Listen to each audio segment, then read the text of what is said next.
जिनकर प्रस्तुति नहीं भेल हुए ओहो सब आबिके एहिठाम अंतिम कऽ देल जाय से आग्रह।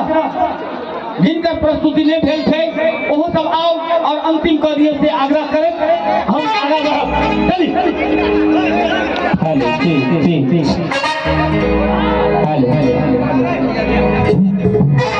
एक मिनट कनी गिर कम कर एक मिनट। हेलो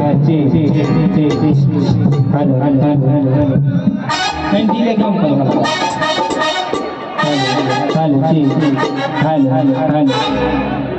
जी अब लास्ट में हम सब कार्यक्रम के अंत तक आबि गेल छी और जे लास्ट में अपने सब गोटे बुझे छियै कि लास्ट में भोला बाबा के पूजा कयल जाइ छै और भोला बाबा के भजन होइ छै। ताहि दुआरे जाइत जाइत अपने सबके शंकर भगवान के भजन करबै और सब गोटे जेनाकि शंकर भगवान भांग पी के मकान होइ छै ओनाहिते अपने सब गोटे के झूमा पर लास्ट में जाइत आ भरखरे शिवरात्रि बीतले जी भरखरे शिवरात्रि बीतल और कहना है क्या एक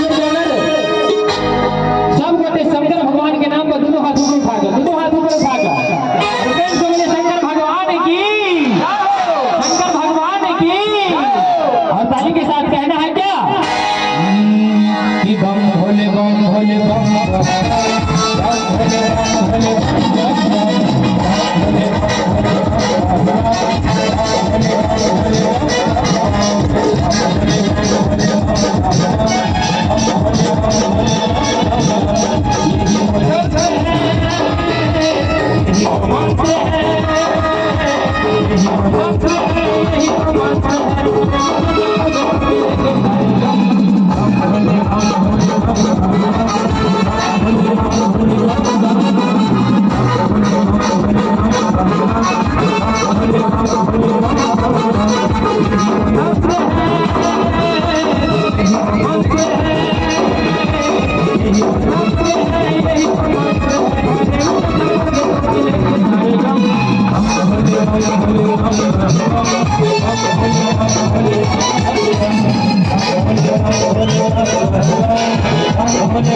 Hallelujah.